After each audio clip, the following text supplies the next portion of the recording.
Welcome to episode number 89 of The Closing Table with Lawyer's Title. I'm your host, Tamera. Today, I've got a returning guest, Melissa Hailey, our resident real estate expert, to talk about the upcoming changes to the real estate contract and a lot more right after this. Welcome to The Closing Table with host Tamera, where we break down how to be successful in real estate and what it's really like to work in the real estate business. This is The Closing Table with Lawyer's Title.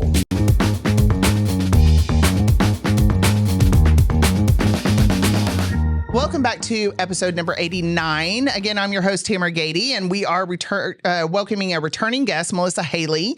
She is the broker owner of Best Home Realty. She is also the broker for Bronze Star Property Management, the CEO of Agent Advantage Coaching and Training, certified coach for Workman Success Systems, and broker lawyer committee at Trek. Yeah. Wow. That's a lot of stuff. I still tripped over it a little bit, but we're going to move on. Mad respect. Okay. That's all I got to say. Like serious respect for our relationship and for all the things that you accomplish, for sure. I would never want to diminish that, but welcome back. Thanks. Thanks for having me. So we've got some changes we need to talk today. Could there be any more changes in real estate? Just when you think you got it. We did have it for about that much time. Yeah. Well, wait a minute. Okay. So the last contract change was August. Has it been only August? Okay. Yeah. Well, the changes from Texas Realtors were available starting in June. That's they right. Were Okay. mandatory Yes. as of August, okay. right? Yep. And so we've had half the month of August since they were available. Right. All of September, all of October, and now here we are halfway through November, and there's Here we changes go. again. And we'll have those ready in January. Right. Okay. Right. So tell us about the last Trek meeting. Let's catch All up. right. So Y'all better pay attention because this is going to be some good information today. Yeah. So broker lawyer committee met and approved the changes to the 1 to 4 family contract was really the big one. We had a couple of other changes, but 1 to 4 family was the biggest one. And when we sent those up, they went to the TREC commissioners, and the TREC commissioners get to actually make the approval, right? So TREC commissioners meet. They voted everything up. So everything that we had submitted, they took and they said, yes, we're moving forward. Well, wait a minute, back up, because it was open for public comment for a while. Oh, yeah. So do you know what that public comment looked like? Was there some, look at your face. There was a lot.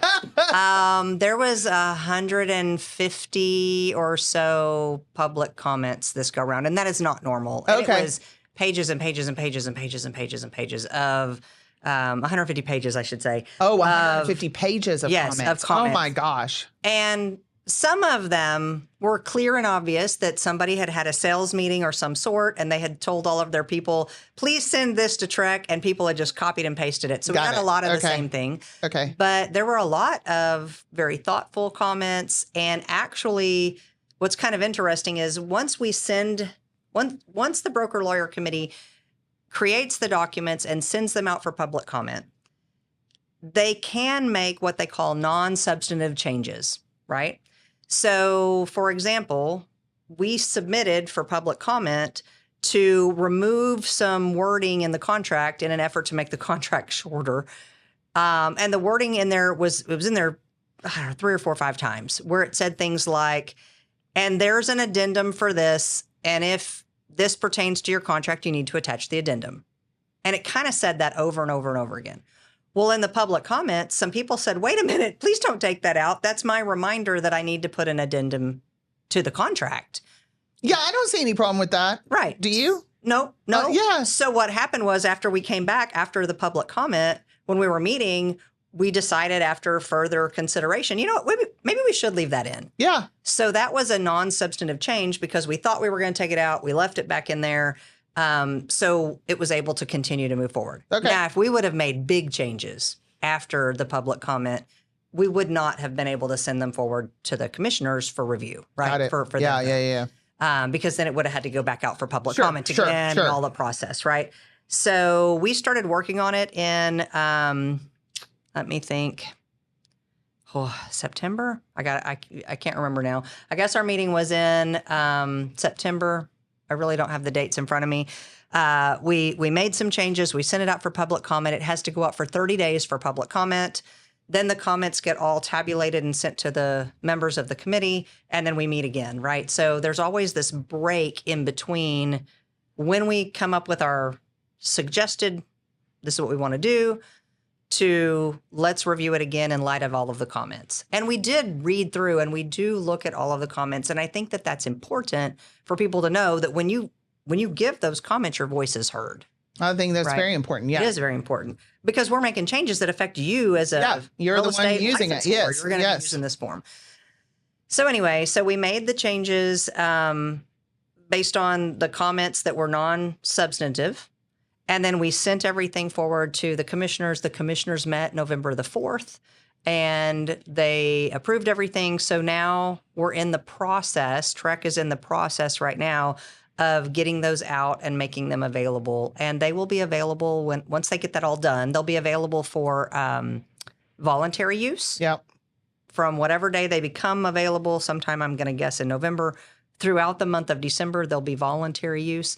But January 3rd is the estimated date right now for them to be mandatory, that you will no longer be able to use the form you use today. You will have to use the new form that will be available on January the 3rd. Okay. Interesting. Okay.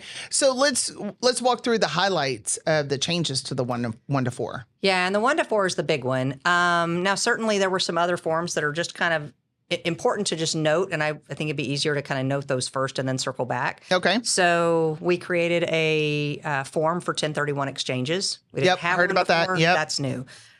Big changes to the backup addendum to the contract. The backup addendum to the contract previously was a whole lot less wordy. And what we did is we took all of the details that talk about when you pay your earnest money and your option fee and all of that. We moved all of that, basically duplicated it out of the contract and put it on the backup addendum. So now it's super clear. When do you pay when you become first position instead of being in backup? When do you pay?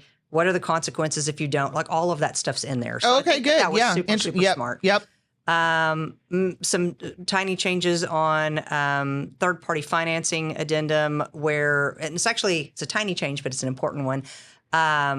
If you choose to terminate because you cannot get financing approval, you now must have written confirmation from a lender that says that that's a true statement. Oh, okay. That's a good one. That's a big loophole that got kind of closed up because, I mean, that was kind of a option period all the way through the end for some people who were choosing to say, you know what, I just don't want to buy the house now. And they would just say, I can't get I need financing. an out. Right. Yeah. And so I just can't get my financing. And now you can't just say that. You actually have to have proof that that's true.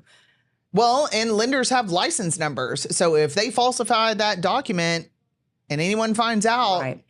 I mean, I was kind of thinking, well, can't I just call my lender friend and have them make a letter? But no, they have licenses. Yeah. So I would assume that they would need to, be honorable be about on it. board. Yeah. Yeah. So some changes that were not as impactful as the one that everybody is most interested in is how we've changed paragraph 12 of the contract. So let's kind of talk about the 1 to 4 family. Let's talk about the 1 to 4 family. And I'm actually going to kind of start towards the top a little bit and sort of try to roll through them the best that I can in my head without looking at one. Yeah, we should have a copy of the contract. We should, but that's okay. Okay. I've looked at it. I don't have it a memorized, so I would really like a copy of the contract. So like in the beginning on page 1, when it's talking about natural resources, we added geothermal in there. Easy peasy. I'm just going to slide over that, right? Oh, I think we're going to get a copy of the contract. We're going to get a copy of the contract to look at. That would be awesome. Second thing is survey. Survey's actually kind of a big deal. Surveys are a big deal. Surveys are a big deal, but we made 2, I'm going to call them substantial changes on the survey paragraph. Okay. Number 1 is the option to use the T47.1, which is a declaration, not a T47 notarized affidavit, right? Yeah. And we'll talk about that in a second because that's also a big change that's happening. That is a big change, yep. It didn't come from TREC, but it's a big change that is affected, is affecting our contract. No, we'll talk about that on a different line item. Yeah, for sure. So T47 or T47.1 now is an option. Other thing in the survey document is or the survey section is the fact that it used to say there was never an option before for a buyer to say, I don't want to get a survey, right? You either picked option A, which was seller's going to give me an old one, or option B, seller's going to buy a new one, or option C, buyer's going to buy a new one. And there was no option for, I don't want a survey, right? There was no way to do that in the contract. Is that a good idea? It's not a good idea. I don't think that's a good idea. But there are some folks, and I think the bulk of them are likely investors who are buying a property for cash. That's what I was first thinking. Yeah, buying the property for cash. Because if you have a lender, they're gonna require. You're gonna require a survey. Yes, right. But if I'm an investor and I'm buying a property for cash and I'm gonna flip it and I'm gonna sell it again in 3-6 months. Yeah. Do I really care if I have a survey? No, because I'm buying it and I'm gonna turn around and sell it. And for all I care, the buyer, when they buy it from me after it's been rehabbed, can. But what I'm afraid of is a first-time home buyer is going, I don't need a survey. And we have a realtor that should know better. Yeah. You see what I'm saying? It is an education piece. Yes, I always think about what could go wrong, right? Yeah. And, maybe there should be a parentheses that says for investor only. Only if you know what you're doing. Only if you've done this Seasoned before. Buyer. Yeah. Because a first-time investor could find themselves in trouble too. That's true. Yeah. Okay. So the wording was changed to say, instead of buyer shall get a survey, it was changed to say buyer may get a survey at their own expense. Okay. Right? So we changed that third option that doesn't say they have to, it doesn't say shall, it says they could, right? It says they may get a survey. But in the third-party financing addendum, if there was financing and if for some reason there was a lender that was allowing them to close without a survey or whatever, like maybe it's a hard money loan, they probably don't care, right? Yeah, Still a lender. Yeah. So if you're using the third-party financing form, there's two ways to terminate. One is because the buyer can't get financing approval. Well, we already talked about that. Right. Now you have to have proof. Right. But option two is that the property has to be approved by the lender.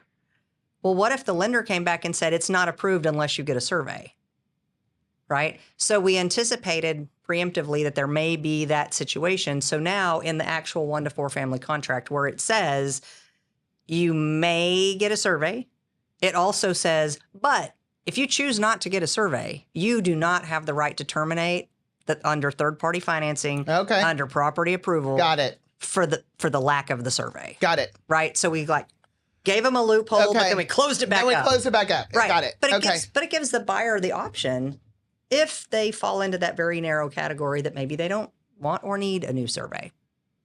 Does that make sense? Yeah. Yeah. So anyway, survey's been a big deal.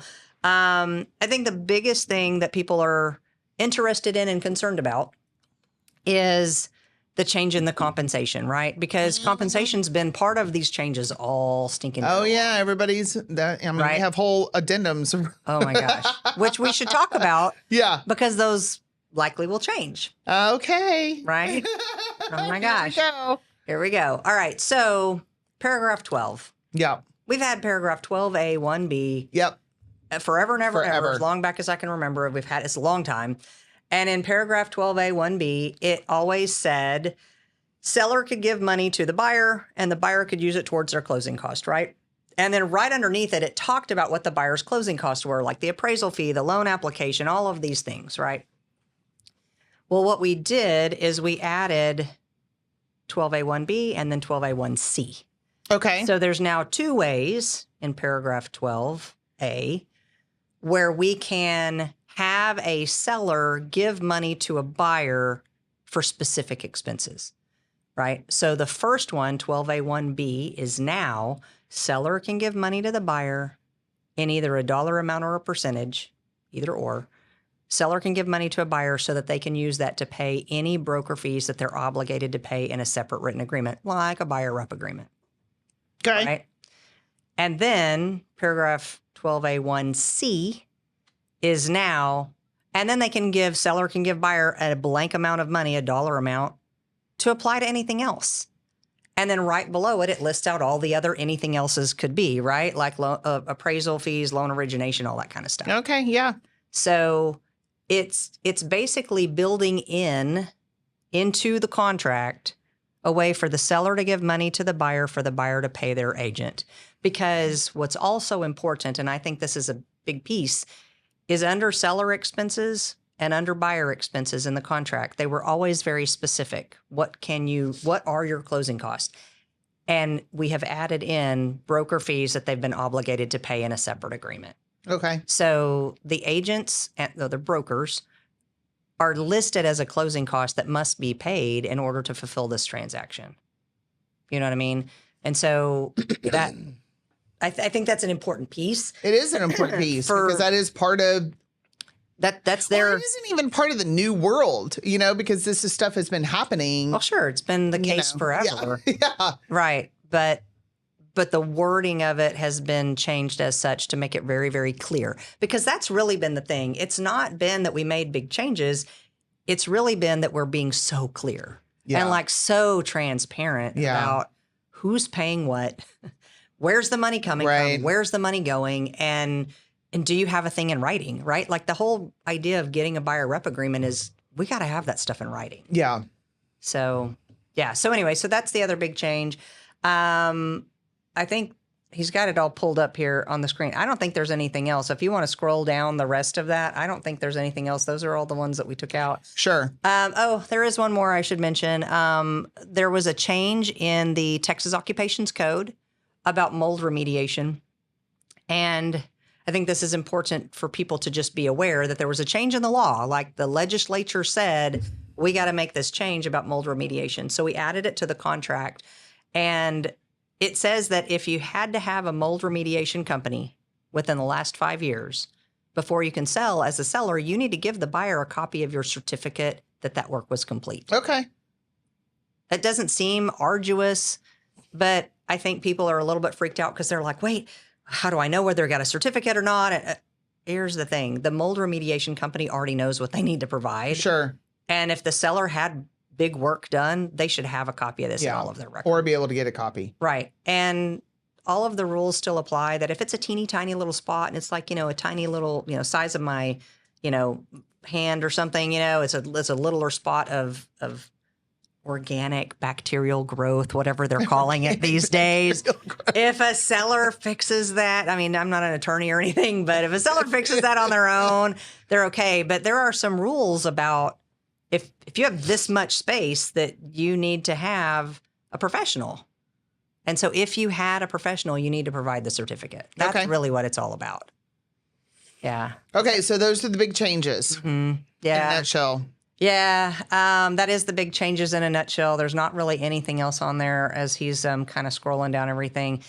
They did make a small change under the disclosure. Underneath all the signature lines and underneath that page that has all the real estate agents broken out, there's always been this little notice down there about the compensation. I see it. Yep. Yep. That we took out any references to MLS because, well, go figure, that's not in the MLS anymore. Sure. And they clarified some stuff in there, but I think it's just still super important for people to know that's still just a disclosure. It legit says on there, this is for informational purposes only. Sure. It doesn't create an obligation to pay anybody anything. I mean, frankly, if you left it blank, you'd still be okay because you've got your buyer rep agreement, your listing agreement, your agreement between brokers. But we did try to tweak it up because we needed to take the reference to MLS out of it. Well, and it's an interesting paragraph because I don't know how much it actually has been used in the contract. And we thought initially that this was going to be a big part of the 1-to-4 change. Yeah. No. But it's not. No. And I feel like at some point, someday down in the future, next time we change the contract, which God help us, I hope it's a long time from now. But I think that they'll probably just take it all the way out. Yeah. Because it's confusing. And some people think that actually creates an obligation and it's a legal binding, whatever. And it's not.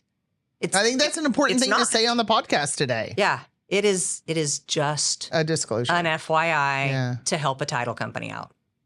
And to help everybody be on the same page. Well, speaking of title companies, we love, ever since all this happened, we have been loving on our form, our TXR form 2406. Oh, yeah, I bet you have. I bet there's changes. Yeah, I know. We're setting the stage here for sure. And, I every podcast that I've been talking about the NAR side was like, please use, TXR form 2406. So how do these changes affect the use of that form? Yeah. All right. So 2406 is a Texas Realtors form, and I do not sit on the forms committee at Texas Realtors. I don't know 100% what they're going to do, but I'm pretty certain they're going to do something. And the reason why is because I think if they don't, it's going to cause confusion. Yeah. Right? Because now, as soon as this becomes mandatory for use in January of 2025, it's going to already cover part of what's on the 2406 yeah, in the contract. So you don't want to have it later. And by the way, that addendum, the way they wrote it, it says at the very top, if anything conflicts, this addendum rules. Well, that would be really problematic if somebody put something in the contract and then they filled out the 2406 wrong. Woo! I mean, think that through for a second. This addendum I didn't even realize it said that. I hadn't read, or I don't remember that part of the form. It's like the very first little. Yeah, because I don't look at forms all the time. Right. For sure. But the things that are in the 20. So it could supersede the contract, is what you're saying. Well, it does right now. Yeah. I think personally, my guess is they're going to take it completely away. You think they're going to? Yeah. That's what I think. Now, I could be wrong. And again, I do not sit on that committee, so I don't know what they're talking about. Okay. But I do know that TXR has had representatives from their legal counsel in the broker lawyer committee meetings for the last several meetings. Well, we've been having all of this talk. And even Trek and Texas Realtors has really just had a really great relationship together where during all of this transition, Texas Realtors is a member-driven organization. They can move somewhat on a dime. They can say, our members need it. Let's provide it. They've got a legal team. They can create it, and boom, it's done. Like, it's done. It was fast. Trek, on the other hand, they promulgate these contract documents, and they move slow. They are government.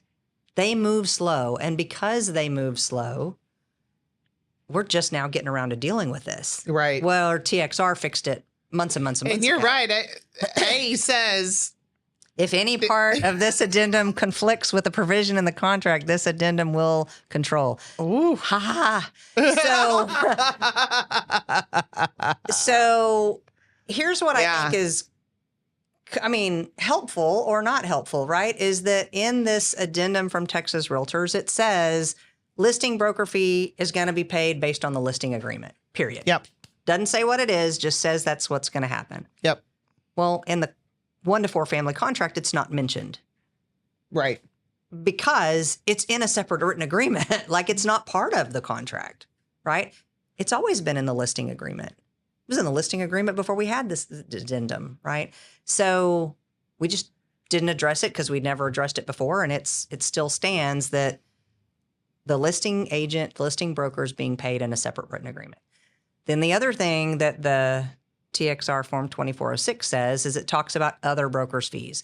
And there's 2 parts. So the first part says listing broker is going to pay blank, however much, to the other broker, to the buyer's agent, right, to the buyer's broker. And there was a place for a dollar amount or a percentage. Well, while it's not listing broker to other broker, what's written into the 1 to 4 family, it is seller to the buyer so that they can pay that obligation. Yes, you did. Right? Yeah, you covered that. So the buyer's agent's, buyer's broker's obligation is already covered. So do we really need to say that the listing broker is going to pay another amount? I feel like that's where it's going to be, there's going to have some confusion. How much is being paid by the seller? How much is being paid by the other broker? And I think there's potential for confusion is really why I think they might make some changes to this form.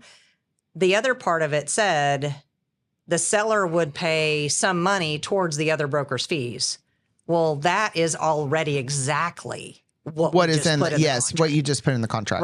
Right. So if that's true, then out of the 2 fill in the blank options on this TXR Form 2406, only one of them is still even a remote possibility of still being able to be used. So if they keep the form, they have to get rid of the one that duplicates what's going into the contract, family contract, right? So something's got to happen. I just don't know what. I don't know what they're. But why can't we just fold in the language in the 1 to 4 that eliminates the use for the 2406 altogether? I totally think if you didn't use the 2406, you would be fine. Okay. Yeah, because it's clear what the seller's paying. The buyer has a buyer rep agreement. The seller has a listing agreement. Yep. And if, in addition to any fees that are spelled out in the contract, if there is broker to broker compensation, there's going to be an agreement between brokers. So there's still going to be a written, outside of the contract, a written agreement, a broker to broker. Okay, so I see what you're saying, where it does eliminate the need for the contract. And, we have some brokers that are not allowing broker to broker compensation. So to have the wording in there that is seller to the buyer with the listing agreement covering the listing agent, the buyer rep covering the buyer, then the 1 to 4 should cover.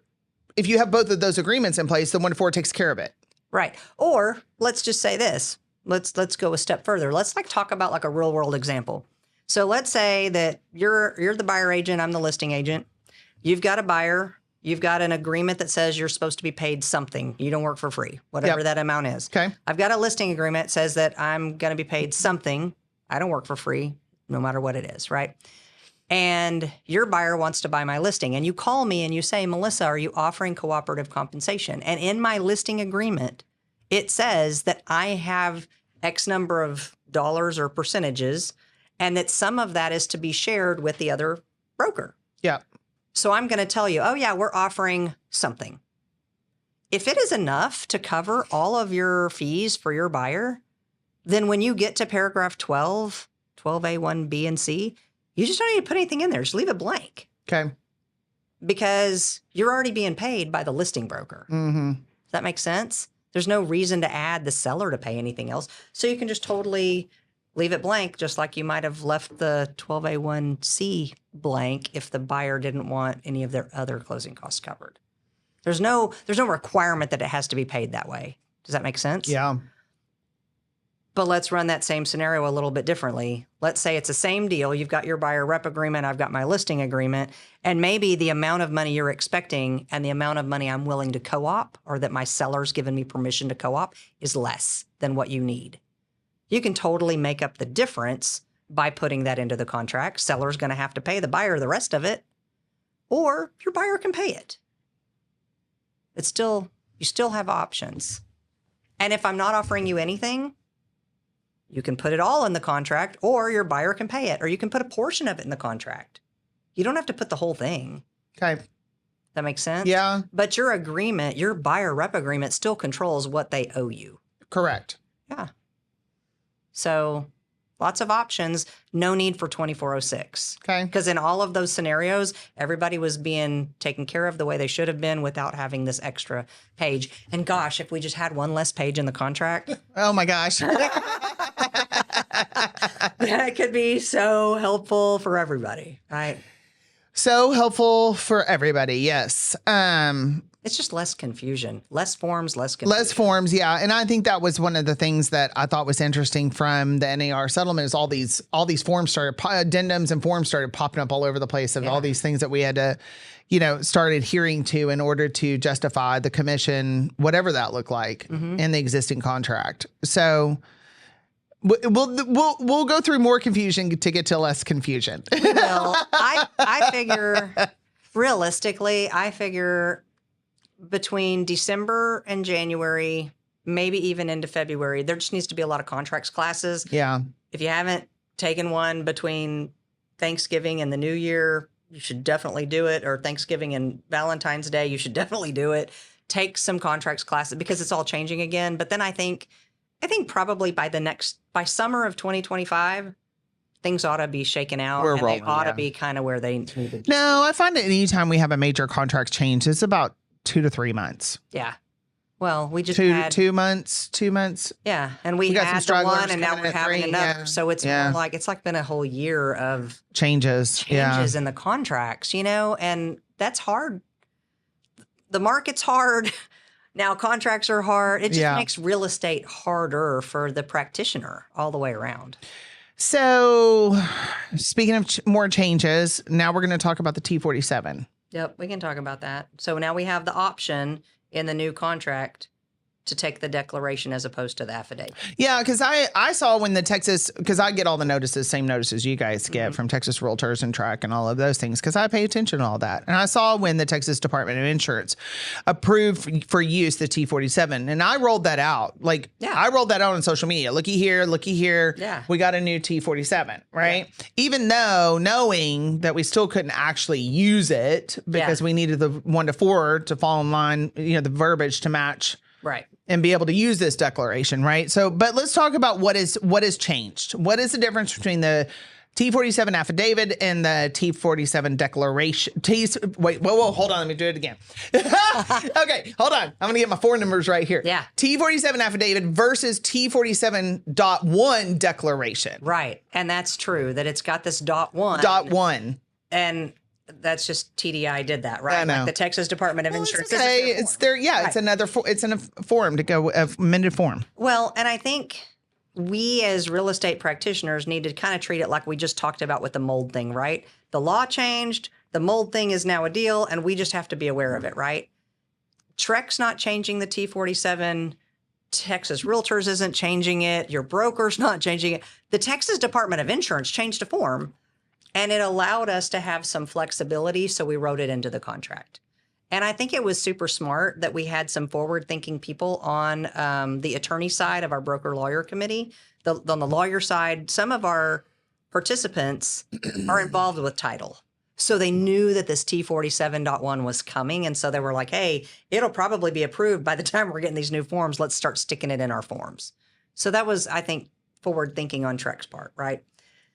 But the difference is so Texas Department of Insurance has made this change. T47 affidavit. Well, an affidavit has to be notarized, right? Right. So we're sending our people down. They're getting it notarized either at the title company or with any notary of their choice. They're notarizing this document. T47.1 is a declaration. Declarations do not have to be notarized. That's the key step, is that we're saving the fact that you don't have to go get notarized. When you fill out the declaration as opposed to the affidavit, you do have to give some additional identifying information, like you're going to put your name, you're going to print your name, put your birth date, put your home address, and then you're going to sign it and date it like executed this date of whatever, but not with a notary. And here's the thing. In the middle of Dallas-Fort Worth, it's probably not that big of a deal. We had notaries all over the place. But if you're out in like a small little town, and Texas has a lot of small little towns where there may not be a ton of options to get things notarized, it may be problematic, they now have another option to not have to have a notary. Yeah, and when we talked about this before we started recording, now I'm trying to think which one I like better. I don't, the notary never really made sense to me because you're not notarizing that the information on the T47 is accurate. You're just notarizing that the person signed it is the person who they say they are, right? That the person who signed it is that person. Right. But so the information can still be wrong. Right. Correct. That is a true statement. If affidavit declaration doesn't matter, right? Now, I can't tell you how many times I've seen neighbors on the neighborhood Facebook page go and post and say, does anybody know a notary, right? Yeah. I'm not sure that they're all T47 related, but I'm guessing a high number of them are. Yeah. So the declaration omits the need to have it notarized. But I'll tell you one thing right now. I don't want my birthday on that form. Sure. If it's going to anybody outside of the title company. Yeah. Or maybe my lender. Well, because that's secure identifying information, in my opinion. Right. Yeah, they didn't have to put your social, but your birthday is still can get you down the road a little bit. If it you sure can. Identity theft is a real thing. Yeah, I don't know. I mean, why give anybody the opportunity, right? Mm-hmm. So I would probably, because I'm blessed enough to have access to a lot of notaries, I would still go with the affidavit. Yeah, I think a lot of people will. I think people are aware enough today, with data breaches and everywhere you go. Yeah. It's not even like if you get a data breach, That's right. when And so people are just trying to protect their information. I think there'll probably be a lot of people that say, I don't want to put my birthday on It's it. so interesting that you say that because I was cleaning out my office and yeah. And that was a whole project. Well, I'm not done. Okay. Not done. But I started compiling because I saved every time I got a notice about a data breach with a company that I've done business with. Oh. I've gotten 5 of those this year. 5. Just this year. Just this year. Wow. Where your identity could be at risk. Yeah. 5. Yeah, I got one like 2 weeks ago. Yeah. And so I don't know if that has contributed to the credit card fraud, fraudulent activity or whatever. However, and I could go down a whole rabbit hole about identity security, but we're not here for that today. I will tell you, I won't be using the declaration. Yeah. Yeah. And I think we'll have a good number of people that won't. Yeah. But it is an option if you have a hard time getting a hold of a notary. Somebody to help you notarize it. And also because there's a time constraint, right? The contract says within blank number of days. Right. You're going to provide the survey and the T47. and whichever version of the T47, right, as we kind of get down the line. And so there's a time constraint. What if you can't get to a notary at that certain time or whatever? It's another option. And then when, we're not sure. I mean, this is something we just talked to Kelly about, right? Who knows if title companies will hear it, but she said it's possible to redact. Yeah. Maybe because I send it. The T47 goes to the title company, then gets distributed to the buyer. Right. So the seller has it, the buyer has it, the title company, but the lender usually has to approve the survey, right? So does it not go to the lender? I don't know if the T47 specifically does. That's a Kelly question, but and if it goes through the agents, then the buyer's agent, listing agent, buyer, seller, title company, everybody's got a copy of the T47. For sure. So, and who's keeping their record safe and secure, right? Like you hope everybody is. I trust my title company. Yeah. Well, a lot of the title companies have, a little portal, a secure portal, a secure email, but well, not for the T47. No, but they have that for the transaction, right? And your lender does too. Right. And most lenders do, but I don't think that that's the case. Well, it's certainly not the case with buyers and sellers, and I'm not sure how much of the case that is with. I have a whole bunch of realtors that use Gmail, so yeah. Anyway, something to think about. Okay, definitely. We need to wrap up, but I have one more question. Do you foresee any other changes coming next year? Do we even want to talk about that? It's on my list to talk on my question list, but I don't know. I think we can talk about one that I think is coming that won't be a big deal. She's like, throw away these notes. This is terrible. Because people hate change, and I feel that. But one of the things, if you looked at the red line version of the 1 to 4 family contract that we worked on, this was another great example of how we listen to your comments. There's a paragraph in there, paragraph 8, that says broker fees are, determined separately or whatever, right? And we added the same sentence that seems to be just flowing freely everywhere I look in all realtor forms since the NAR drama. And that sentence is, broker fees are not set by law and they are negotiable.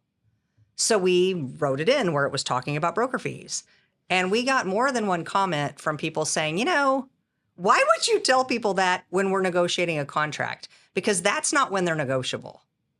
When broker fees are negotiable is when you're signing that buyer rep agreement or the listing agreement. Right. And you're negotiating what you're willing to pay for services. Why would you throw that into the purchase contract? Because in the purchase contract, we might be negotiating who's paying how much. Sure. But you're not negotiating. We're renegotiating a deal that you already did in your listing agreement or buyer rep agreement. So we actually, again, not a substantial change, said, you know what? You're right. We shouldn't have put that here. You know where it really belongs? IABS form. It really belongs in the IABS form, right? Okay. Because in the information about broker services, the IABS, it talks about your choices in being represented.